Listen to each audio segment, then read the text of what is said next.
পরিবেশ সেটা তাদের কামনা, আকাঙ্ক্ষা, ইচ্ছা। এখন নির্বাচন আয়োজনে যে চ্যালেঞ্জের কথা বলা হচ্ছে নাগরিক সমাজের ভূমিকা এখানে প্রধানত নির্বাচন কমিশনের এবং সংবিধান অনুসারে বাংলাদেশের সংবিধান অনুসারে নির্বাচন কমিশনকে যে ক্ষমতা এখনো দেয়া আছে তাতে নির্বাচন কমিশন স্বাধীনভাবে নির্বাচন অনুষ্ঠানের জন্য সকল রকমের সহযোগিতা সকল কর্তৃপক্ষের কাছে চাইলে দিতে বাধ্য। সরকার সহ সমস্ত সংস্থা অতীতে এই নির্বাচন কমিশন এই ক্ষমতা ভোগ করতে পারেনি, কারণ নির্বাহী বিভাগের কর্তৃত্ব ছিল অতি বেশি। বর্তমান সেই পরিবেশ নেই। কেয়ারটেকার ব্যবস্থা প্রতিষ্ঠিত এখনো না হলেও অন্তর্বর্তীকালীন সরকারি কেয়ারটেকার ব্যবস্থার আদলেই তার কর্ম পরিচালনা করছে। যখন কেয়ারটেকার সরকার ব্যবস্থা প্রতিষ্ঠিত হয়ে যাবে পূর্ণাঙ্গভাবে, তখন কেয়ারটেকার ব্যবস্থার অধীনে নির্ধারিত সময়সীমা পরবর্তী নির্বাচনগুলো হবে। বর্তমানে অন্তর্বর্তীকালীন সরকার যে নির্বাচনের সময়সীমা ঘোষণা করেছেন এবং নির্বাচন কমিশন সেই ইনস্ট্রাকশন মাফিক যে রোডম্যাপ ঘোষণা করেছে, তাতে করে এখন পর্যন্ত নির্বাচন কমিশনের কর্মকাণ্ড সেই সময়সীমার মধ্যেই পরিচালিত হচ্ছে। বরং বলা যায় যে লিমিটেশন যে গেজেট নোটিফিকেশন হয়েছে সেটা অ্যাডভান্স হয়েছে। তো এই হিসাবে নির্বাচন কমিশনের প্রস্তুতি রোডম্যাপ অনুযায়ী সমাপ্ত হবে বলে আমরা বিশ্বাস করি। তাদের সেই পরিকল্পনা ছিল, আছে। সেপ্টেম্বরের মধ্যে তাদের সমস্ত আয়োজন প্রস্তুতি কেনাকাটা সব সমাপ্ত হবে। এখন আমাদের সামনে সবথেকে বড় প্রশ্ন সবাই যেটা করে যে সংস্কার, বিচার এবং নির্বাচন এগুলো কি পরস্পর নির্ভরশীল বিষয়? এখানে পরিষ্কারভাবে বলতে গেলে এগুলো মিউচুয়ালি ইন্টারডিপেন্ডেন্সি, কোনটার উপরে কোনটা নেই। তার মানে এটা পরস্পর নির্ভরশীল বিষয় নয়। নির্বাচন অনুষ্ঠানটি নির্বাচনী আইন, নির্বাচনী ব্যবস্থাপনা ইত্যাদির উপর নির্ভরশীল। কিন্তু যেহেতু বর্তমান প্রেক্ষিতে অতীতের অভিজ্ঞতায় একটি সুষ্ঠু নির্বাচন অনুষ্ঠান করা একটা চ্যালেঞ্জ, সেই জন্য এই আইন কানুনগুলো ঐক্যমত্য কমিশনের মাধ্যমে যে সংশোধনের প্রস্তাবগুলো গৃহীত হয়েছে সেগুলো অবশ্যই নির্বাচনের আগে বাস্তবায়ন হওয়া দরকার। যেগুলো প্রতিনিয়ত হচ্ছে তার মধ্যে আরপিইউ একটি প্রধান আইন, রিপ্রেজেন্টেশন অফ পিপলস অর্ডার, যেটা আমরা জনপ্রতিনিধিত্ব আদেশ বললেই চিনি, এবং আচরণবিধি, এই দুইটা অধ্যাদেশের খসড়া নির্বাচন কমিশন থেকে আইন মন্ত্রণালয়ে জমা দেওয়া হয়েছে বলে আমরা জানি। সেটা ক্যাবিনেটে উত্থাপিত হওয়ার পরে পাশ হলে সেটা অধ্যাদেশ আকারে জারি হবে। এই দুইটা প্রধানতম আইন এবং অন্যান্য যেগুলো বিধিমালা আছে, নীতিমালা আছে, এগুলোতেও কিছু সংশোধনী আনা হচ্ছে, যোগ উপযোগী করা হচ্ছে। এগুলো অবশ্যই করতে হবে। এর বাইরে নির্বাচন কমিশনের সংস্কারের জন্য নির্বাচন অনুষ্ঠানের আগে তেমন কোনো গুরুত্বপূর্ণ আইন কানুনের বিষয় নেই। পরবর্তী সময়ে ঐক্যমতের মাধ্যমে যে সমস্ত সংশোধনী প্রস্তাবগুলো একমত হওয়া গেছে, সংবিধান সহ নির্বাচন কমিশন গঠন প্রক্রিয়া সহ ডিলিমিটেশন আইনের কিছু সংশোধনী প্রস্তাব সহ, সেগুলো সবাই এগ্রিড হয়েছে, এগুলো বাস্তবায়ন হবে। তবে সেগুলোর উপর নির্ভর করে এবারের নির্বাচনটা হচ্ছে না, কারণ এগুলো এখন অলরেডি যে অবস্থায় আছে আর কোনো পরিবর্তনের প্রয়োজন হচ্ছে না। কারণ ডিলিমিটেশন অ্যাক্টে যে পরিবর্তনটা, সংশোধনীটা আনা হয়েছে, যে সংবিধানে নির্দিষ্ট অনুচ্ছেদে যে প্রতি 10 বছর পর অথবা আদমশুমারির পর বুঝতে জাগলিয়া বলা আছে, মানে 10 বছর ন্যূনতম থাকতে হবে। কোন সময় হয়তো 10 বছরের পরেও আদমশুমারি হতে পারে, সেই জন্য ন্যূনতম সময়সীমা 10 বছর। নির্বাচনী এলাকা, সংসদীয় এলাকা ডিলিমিটেশনটা পুনরায় বিবেচনা করা হবে, যেটা অবশ্যই based on the number of voters অথবা জনসংখ্যার ভিত্তিতে প্রশাসনিক অখণ্ডতা, যোগাযোগ ব্যবস্থা ইত্যাদি বিবেচনায় নিয়ে করা হয়। বলা হয়েছে এখানে একটা বিশেষজ্ঞ কমিটি নিয়োগ করা হবে সাময়িক সময়ের জন্য। এটা কনস্টিটিউশনে থাকবে, এটা আমরা সবাই পেয়েছি। কিন্তু এখন ডিলিমিটেশন যেহেতু হয়ে গিয়েছে, এইবার সেই আইনটা এইবার লাগছে না, এবং সেই সাংবিধানিক সংশোধনের সাথে সামঞ্জস্য রেখে ডিলিমিটেশন আইন যেটা আছে, সীমানা নির্ধারণী আইন, সেটার সেকশন 8 পরে আর একটা বিধান এভাবে সংযুক্ত করা হবে, যাতে প্রতি 10 বছর পর অথবা আদমশুমারির পরে মিনিমাম যেটা 10 ইয়ার্স এই বিশেষজ্ঞ কমিটি নিয়োগ করা হবে নির্বাচন কমিশনের সহায়তার জন্য, এবং তাদের পরামর্শ মতে ডিলিমিটেশনটা হবে। এগুলো এইবার আর লাগছে না। এইবারের জন্য আমরা সাময়িকভাবে পরামর্শ দিয়েছিলাম যে বিশেষজ্ঞদের নিয়োগ করা হোক সাময়িকভাবে, সেটা করেছে ইলেকশন কমিশন, তাদের পরামর্শে হয়েছে। দ্বিতীয় হচ্ছে নির্বাচন কমিশন গঠন সংক্রান্ত, যাতে নির্বাহী বিভাগের প্রভাবমুক্ত থাকে সেই জন্য প্রধানমন্ত্রী, বিরোধী দলীয় নেতা এবং বিচার বিভাগের একজন প্রতিনিধি সহ আরো 2 জন আছে, ডেপুটি স্পিকার, একজন বিরোধী দলের একজন প্রতিনিধি সহ। এখানে রেশিওটা এমনভাবে করা হয়েছে যে প্রধানমন্ত্রী, বিরোধী দলীয় নেতা এবং বিচার বিভাগের একজন প্রতিনিধি, যিনি চিফ জাস্টিস কর্তৃক নিয়োজিত হবে। এই বডিটা সর্বসম্মতভাবে নির্বাচন কমিশন সিলেকশন করবে।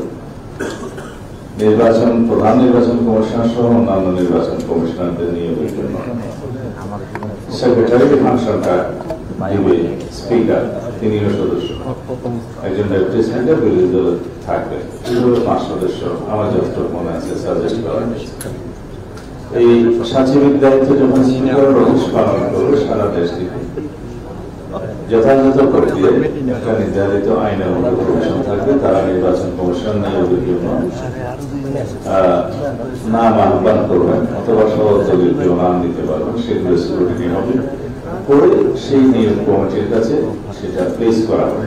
নিয়োগ কমিটি নিজস্ব উদ্যোগেও নাম প্রেসক্রাইব করতে পারবেন, তার মধ্য দিয়ে স্বাধীনভাবে নির্বাচন কমিশন নিয়োগ করবে। আমাদের নির্বাচন অনুষ্ঠানের জন্য যদি আমরা প্রকৃত স্বাধীন নির্বাচন কমিশন নিয়োগ করতে পারি এবং সেটার বিধানটা সংবিধানে থাকে, তার অনুকূলে আইন থাকে, তাহলে এটা হলো প্রথম পর্যায়ে বাংলাদেশে যে স্বাধীনভাবে, সুষ্ঠুভাবে, নিরপেক্ষভাবে নির্বাচন অনুষ্ঠানের জন্য। দ্বিতীয় হচ্ছে আইন কানুনগুলো, আরপিও, আচরণ বিধি, অন্যান্য বিধিমালা যেগুলো আছে, 17-18টা আইন আছে, আইন বিধি সহ সবকিছু নির্বাচন কমিশনের জন্য।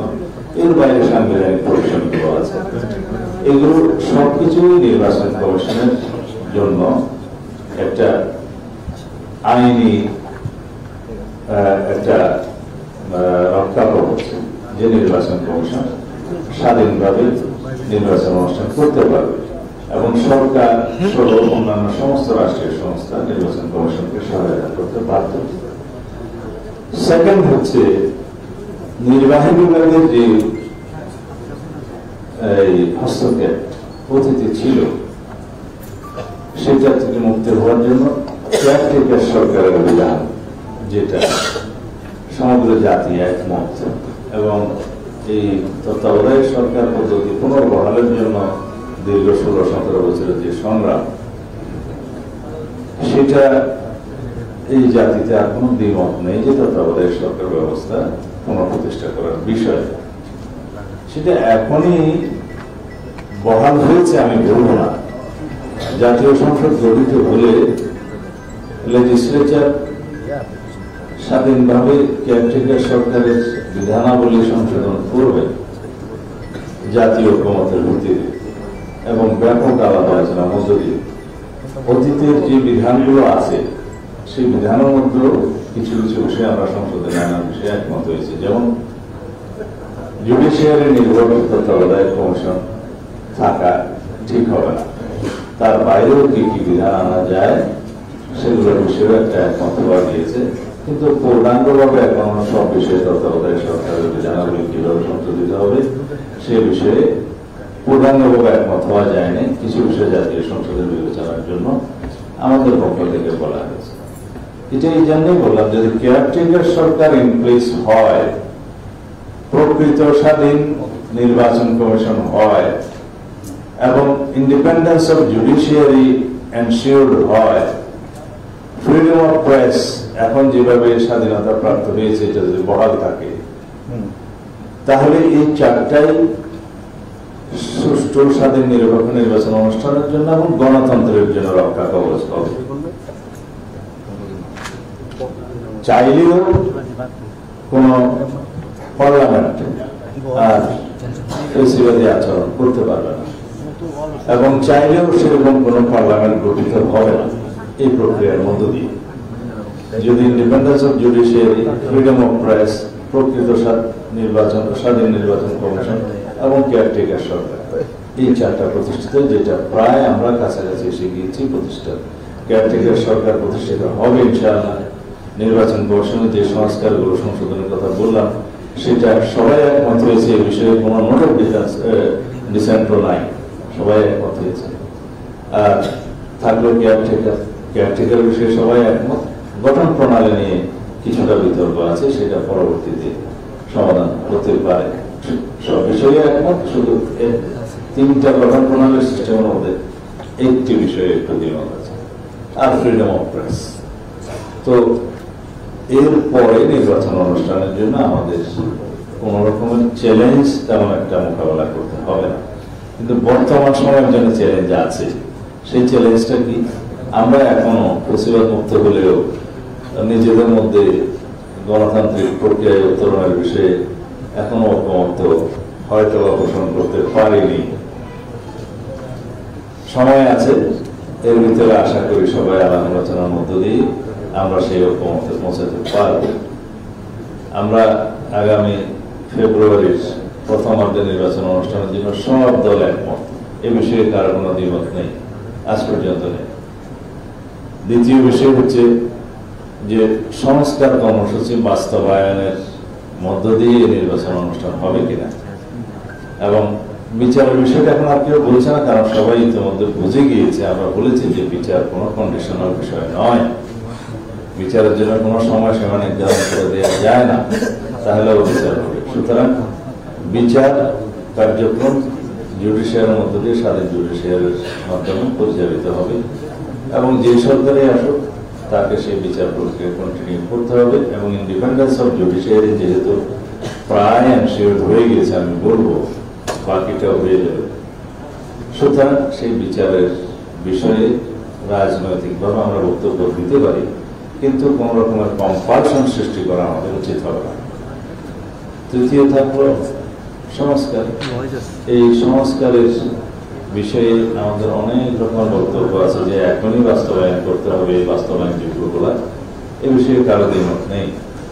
যেগুলো আশু বাস্তবায়নযোগ্য, এগুলো ইমিডিয়েটলি এখনই নির্বাহী আদেশ এবং অধ্যাদেশ জারির মধ্য দিয়ে বাস্তবায়ন করা যায়, সে বিষয়ে সবাই একমত এখনই করা হচ্ছে।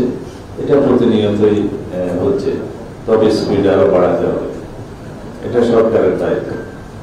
দ্বিতীয় হচ্ছে যেগুলো আশু বাস্তবায়নযোগ্য নয় কিন্তু এখনই বাস্তবায়নের উদ্যোগ নিতে হবে, সেগুলো সরকার নিতে পারে। হয়তো সেগুলো বাস্তবায়ন পূর্ণাঙ্গ এই সরকার যদি করে নাও যেতে পারে, সেটার কন্টিনিউশন থাকবে পরবর্তী সরকারের জন্য। 3, যে সমস্ত সংস্কার প্রস্তাবগুলো মানে সংশোধনীগুলো সংবিধান সংক্রান্ত, সেগুলো বাস্তবায়নের জন্য এখন আজকেও একটা মিটিং আছে যে সেটার বৈধ কি প্রক্রিয়া করা যায়, আইনি এবং সাংবিধানিক কি প্রক্রিয়ার মাধ্যমে করলে কোন রকমের প্রশ্ন উত্থাপিত হবে না এবং বাস্তবায়ন হবে। সেই বিষয়টা এখনো ঐক্যমতে পৌঁছানো যায়নি, তবে আমি আমাদের দলের পক্ষ থেকে আমরা যে প্রস্তাব দিচ্ছি সেটার পুনরুল্লেখ এখানে করতে চাই। তা হল সংবিধান সংশোধনী সংক্রান্ত যে কোনো প্রস্তাব অনুমোদন করার বৈধ ফোরাম হচ্ছে জাতীয় সংসদ। কিন্তু আমরা সেই সংবিধান সংশোধনীগুলো কি করব সেই বিষয়ে জাতীয় ঐকমত্যে পৌঁছাতে পারি আগে। সেটাই সংস্কার কমিশনের কাজ, সেটাই ঐকমত্য কমিশনের কাজ। এর বাইরে যদি কোনো বৈধ প্রক্রিয়া, বৈধ ফোরাম থাকে সেই বিষয়ে আলাপ আলোচনা হচ্ছে, সেটা আমরা আজকেও আলাপ আলোচনা করবো ঐকমত্য কমিশনে। যদি থাকে যে কোনো বৈধ আইনানুগ এবং সাংবিধানিক প্রক্রিয়ায় সেই সংবিধান সংশোধনে যদি কোনো পদ্ধতি বের করা যায় তার সাথেও আমরা একমত। কিন্তু আমরা এমন কোনো উদাহরণ সৃষ্টি হতে দিতে চাই না যেটা জাতির সামনে একটা উদাহরণ হয়ে থাকবে যে এইরকম একটি প্রক্রিয়ার মধ্যে যে সংবিধান সংশোধনী হওয়া যায়, যেটা পরে একটু উপযুক্ত আদালতে চ্যালেঞ্জ হবে এবং হয়তো একটা প্রশ্নবিদ্ধ হিসাবে আমরা সে সিদ্ধান্তকে পাব, কিন্তু সেটা পরবর্তীতে রেটিফিকেশনের জন্য সমস্যা হবে জাতীয় সংসদে। কারণ সবকিছু জাতীয় সংসদে রেটিফাইড হতে হবে, অনুমোদন হতে হবে এন্ড অফ দি ডে। অনেকে উদাহরণ দিয়ে বলেন যে জাস্টিস শাহাবুদ্দিন আহমেদের সময় তো সংবিধানে এটা ছিল না যে উনি প্রধান বিচারপতির পদে থেকে তাকে আবার ভাইস প্রেসিডেন্টের পদে নিয়োগ করা যাবে এবং ভারপ্রাপ্ত রাষ্ট্রপতি হবেন এবং নির্বাচন পরিচালনা করবেন। হ্যাঁ, সেই সময় চিফ জাস্টিস হিসেবে ওনার কাছে যদি রেফারেন্স হিসেবে রাষ্ট্রপতি কিছু পাঠাতেন আর্টিকেল 106 হিসাবে, তাহলে উনি নিজে চিফ জাস্টিস হিসেবে সেই রেফারেন্সের জবাব দিলে এটা ক্ল্যাশ অফ ইন্টারেস্ট হতে পারত, যেহেতু নিজেই আবার সেই পোস্টে যাবেন। সেটা হয়তো অ্যাভয়েড করা হয়েছে, আমি হয়তো বা বলছি, অথবা সারা জাতি যেহেতু সেই বিষয়ে ঐকমত্য ছিল যে ওনাকে আবার চিফ জাস্টিস হিসেবে ফিরিয়ে আনা হবে, সেই কমিটমেন্ট জাতি করে রেখেছে। কিভাবে রেখেছে? একাদশ সংশোধনের মাধ্যমে পার্লামেন্টের সব পার্টি ঐকমত্যের ভিত্তিতে সেই সংশোধনী পাশ করে সুপ্রিম কোর্টের এখানে জাস্টিস সাহেব আছেন, উনি জানবেন যে একটা ছুটির মঞ্জুরির একটা বিষয়ে আইন আছে খুব সম্ভবত, সেটা এসছে ওই সংশোধনের লাস্ট প্যারাতে সেটা লেখা আছে 1.5 পৃষ্ঠার একটা সংশোধনী। সেটা অনুমোদন করে জাতীয় সংসদ তাকে সেই লেজিটিমেসিটা দিয়েছে এবং সেই 3 জোটের রূপরেখা অনুসারে সেটা কমিটমেন্ট ছিল। আজ পর্যন্ত আমি অবশ্য 3 জোটের রূপরেখার কোনো লিখিত ডকুমেন্ট এখনো দেখিনি, যেটা নিয়ে অনেকে অনেক রকম কথা বলেন। তার মধ্যে আরেকটা ছিল যে সংসদীয় পদ্ধতির সরকার প্রবর্তন করতে হবে, সেটা জাতীয় সংসদে সবার ঐকমত্যের ভিত্তিতে গৃহীত হয়েছে। একজন বললেন যে টেলিভিশনের স্বায়ত্তশাসনের কথা বলা হয়েছে, বিএনপি নাকি রাখে নাই। কিন্তু বিএনপি টেলিভিশনের স্বায়ত্তশাসন তখনকার না দিলেও সমগ্র প্রাইভেট চ্যানেলগুলোর অনুমোদনের মধ্য দিয়ে এই তথ্য মন্ত্রণালয়ের উদ্যোগে এটা গণমাধ্যমের স্বাধীনতা এবং মুক্ত গণমাধ্যম প্রতিষ্ঠা করেছিল। কিন্তু সরকারের হাতে একটা মিডিয়া থাকতে হয় বলে হয়তো সরকার সেটা টেলিভিশনটা রেখেছে। কিন্তু আমি প্রশ্ন করি, আজ পর্যন্ত এখন নিরপেক্ষ সরকার আছে তো, তারাও তো এটা করছে না, কারণ এটা প্রয়োজন নাই। কারণ এতগুলো মুক্ত গণমাধ্যম হয়েছে, তো সরকারের নিয়ন্ত্রণে যেমন একটা রেলওয়ে থাকে সেরকম একটা গণমাধ্যমও থাকার দরকার বলেই তারা রেখেছে। আপনি চাইলে এটা দেখবেন, না হলে দেখবেন না। বিটিভির দশা এখন কিরকম জানি না, হয়তো কিছুটা উন্নতি হতেও পারে। এইগুলো হচ্ছে প্রতিশ্রুতির বিষয়। কিন্তু আমি কোন প্রসঙ্গ থেকে কোন প্রসঙ্গে বেশি আসলাম আমার এখন আগের প্রসঙ্গটা মনে নাই। এখন যদি সংবিধান সংশোধনের যে প্রসঙ্গটা বলতেছিলাম সেটা বলে যে এখনই বাস্তবায়ন হতে হবে, সেটার কোন পদ্ধতি আছে কিনা আমার জানা। কিন্তু সংবিধানের সংশোধন বিষয়ে আমরা একমত হতে পারি এবং সেটা বাস্তবায়নের জন্য সেই কমিটমেন্টটা যাতে আমরা দৃঢ় করতে পারি সেজন্য কোনো পদ্ধতি থাকতে পারে। কিন্তু আজকে যদি সেই 19টা বা 20টা বিষয়ে যেগুলো সংবিধান সংশোধন সংক্রান্ত সেই বিষয়ে কার্যকর হয়ে গেছে বলে যদি ধরে নেওয়া হয় সেরকম কোন ডকুমেন্টে, সেই ডকুমেন্টটা নিয়ে যদি তারপর দিন যে কোনো সিটিজেন কোর্টে যায়, সিটিজেন যদি জিজ্ঞেস করে বাংলাদেশের সংবিধান কয়টা, তখন কোর্ট বলবে যে এটা সংবিধান সংশোধনী কে করলো, কোন ফোরাম করলো, কার এই এখতিয়ার আছে, জিজ্ঞেস করবে। তাহলে আমরা কোন সংবিধান নিয়ে বর্তমানে বিচার কার্য করছি? আমাদের এই বিদ্যমান সংবিধান কি বাতিল করা হয়েছে বা স্থগিত করা হয়েছে? হয়নি। তো সুতরাং কন্ট্রাডিক্টরি এরকম কোনো বিষয়ে যাওয়া যাবে না, ক্ল্যাশ করা যাবে না। কিন্তু জিজ্ঞেস করছে যে প্রতিশ্রুতি যে বাস্তবায়ন হবে তার গ্যারান্টি কি? প্রতিশ্রুতি যে বাস্তবায়ন হবে না সেটা কে লিখে দিয়েছে? প্রতিশ্রুতি বাস্তবায়নের জন্যই এই বাংলাদেশের ইতিহাসে প্রথমবার সমগ্র পলিটিক্যাল পার্টিগুলো, শুধু ফেসিবাদ বাদ, সরকার, জনগণ সবাই মাসের পর মাস পরিশ্রম করতে করতে এখন 1 বছর পার হয়ে গেছে এই ডকুমেন্টটা প্রণয়ন করছে। সেটা সমগ্র জাতি দেখেছে, ওপেন এয়ার ব্রডকাস্ট হয়েছে। আমরা আমাদের প্রস্তাব দিয়েছি, প্রত্যেক পার্টি প্রস্তাব দিয়েছে, বহু সংস্কার কমিশন দিস্তায় দিস্তায় কাগজ আমরা পেয়েছি, আমরাও দিয়েছি। এগুলো ফ্রেম হচ্ছে একটা ঐকমত্য কমিশনের মধ্য দিয়ে ফাইনালি, এবং সেটা এমবডিড হচ্ছে, সেটা সমগ্র জাতি দেখবে। এই প্রতিশ্রুতিগুলো যদি সিগনেচার হয় এবং সেটা আনুষ্ঠানিকতার মধ্য দিয়ে হয়, জাতির সামনে সেটা একটা ডকুমেন্ট হিসেবে থাকবে এবং সারা পৃথিবী দেখবে, সেটা ওয়েবসাইটে যাবে, এই ডকুমেন্টটা আর্কাইভে থাকবে। এই ডকুমেন্টটা বাস্তবায়ন না করে কোনো পলিটিক্যাল পার্টি বাংলাদেশের রাজনীতি করতে পারবে আমি বিশ্বাস করি না। আর তাছাড়া অনেকে বলে যে আপনারা বাস্তবায়ন করবেন না। তা আমি বলি যে বিএনপি যে সরকার গঠন করবে এটা কেউ শপথ করে বলেছে?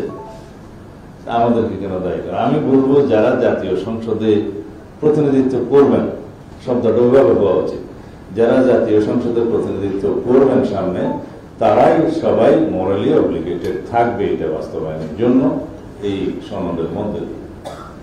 দ্বিতীয় প্রশ্ন, আমরা বিএনপি পক্ষ থেকে বলতে পারি, আমরা 31 দফা সংস্কার প্রস্তাব দিয়েছি এই সরকার গঠিত হওয়ার আরো 1-1.5 বছর আগে, এবং সরকারের যে গৃহীত এখন ঐকমত্য কমিশনের মাধ্যমে, সরকারের নয় সরি ঐকমত্য কমিশনের মাধ্যমে যে আমরা যে সংস্কার প্রস্তাবগুলো গ্রহণ করছি তার অধিকাংশই, আমি 100% বলবো না, এই 31 দফার অন্তর্ভুক্ত। কিছু কিছু নতুন প্রস্তাব আছে, কিন্তু 31 দফাতে আরো কিছু সংস্কার আছে প্রস্তাব, যেগুলো আমাদেরকে করতে হবে যদি আমরা, জনগণ আমাদেরকে ম্যান্ডেট দেয়, সেগুলো এই সংস্কারের বাইরে। তো সুতরাং মোট আমি সংস্কার প্রস্তাবের ছোটখাটো সবসময় দেখেছিলাম 826টা সংস্কার, তার মধ্যে মাত্র 51টা বাদে বাকি সব সংস্কার প্রস্তাব আমরা একমত হয়েছি। 115টা সংস্কার প্রস্তাবের মধ্যে আমরা ভিন্ন মত অথবা মন্তব্য সহ একমত হয়েছি। এগুলো এখানে এর বাইরে হচ্ছে 19টা সংবিধান সংক্রান্ত এরা মৌলিক সংস্কার হিসেবে চিহ্নিত করেছে, এগুলো এর বাইরে। তো সুতরাং আমাদেরকে কেউ না চাইলেও এই সংস্কারগুলো বাস্তবায়ন করতেই হবে আমাদের পলিটিক্যাল কমিটমেন্ট হিসেবে, কারণ আমরা এই 31 দফার সংস্কার প্রস্তাবগুলো বাংলাদেশের প্রত্যেক মানুষের ঘরে ঘরে আমরা পৌঁছে দিয়েছি, এটা আমাদের রাজনৈতিক প্রতিশ্রুতি। এবং সংস্কারের মধ্য দিয়ে একটা নতুন গণতান্ত্রিক শক্তিশালী বৈষম্যহীন রাষ্ট্র বিনির্মাণ করাই আমাদের প্রতিশ্রুতি। ইনশাআল্লাহ সেই চ্যালেঞ্জটা অতি অবশ্যই আমাদের সামনে আছে, এবং আমি আশাও করি, বিশ্বাসও করি, হয়তো আজকের আলোচনার মধ্য দিয়ে ঐকমত্য কমিশনে আমরা একটা জায়গায় পৌঁছাতে পারবো মৌলিক সংস্কারগুলোর বিষয়ে। যদি কিছু ভিন্নমত থাকেও সেই বিষয়ে আমার মনে হয় রিজনেবলি যদি কোনো যুক্তি থাকে সেটা জাতি বিবেচনা করবে। তবে গণতন্ত্রের সঙ্গে হচ্ছে যে আমরা হয়তো সর্ববিষয়ে সবাই একমত নাও হতে পারি, কিন্তু এন্ড অফ দি ডে দেশের স্বার্থে, গণতন্ত্রের স্বার্থে, সুষ্ঠু নির্বাচনের স্বার্থে আমরা এক জায়গায় উপনীত হতে পারবো, এই বিশ্বাস আমার আছে। আপনাদের সবাইকে ধন্যবাদ। আমি যেহেতু আমার ঐকমত্য কমিশনে অ্যাটেন্ড করতে হবে, সেজন্য আপনাদের কাছে ক্ষমা চেয়ে নিচ্ছি, আমাকে ক্ষমা করবেন। আমি যদি আপনারা অনুমতি দেন একটা মিনিট শুধু জাস্ট করা আর কি, যেহেতু আমরা এখানে দেখছি অনেকে আমাদের এখানে নারী রাজনীতিবিদ আছেন, আমাদের নাগরিক কোয়ালিশনের পক্ষ থেকে ফারুক মহিউদ্দিন কিছু বলতে চাচ্ছে আপনাদের উদ্দেশ্য করে, সব রাজনৈতিক দলের উদ্দেশ্য করে নারী রিপ্রেজেন্টেশনের ব্যাপারে খুব সংক্ষেপে।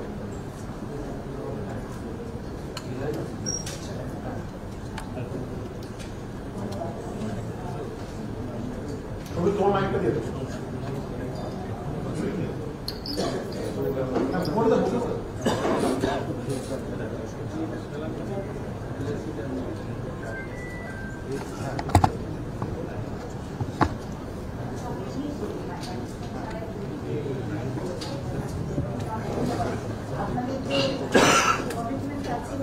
আপনারা যে এত দীর্ঘ সময়ের পরিশ্রমগুলো করেছেন একসাথে বসে, সেই জায়গা থেকে আমাদের মানে প্রত্যাশা আমার মনে হয় আমরা অনেকদিন পর্যন্ত আমরা পূরণ করতে পারবো নাগরিক হিসাবে।